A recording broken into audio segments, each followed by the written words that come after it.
what his intentions are. Maybe we should just let the Egyptians annex Iraq. Max Boot, it's never easy in Iraq. The President of the United States did what he felt like he had to do. Talk, if you will, how bad had the situation come until the bombing began, and what progress are we making?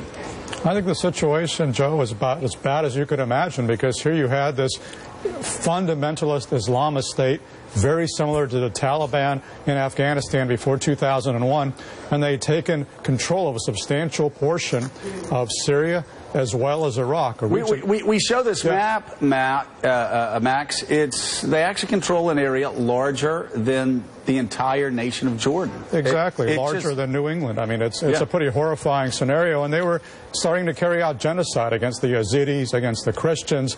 They were threatening Erbil, which is one of the few success stories in the region, in the Kurdish region. They were starting to march on Baghdad.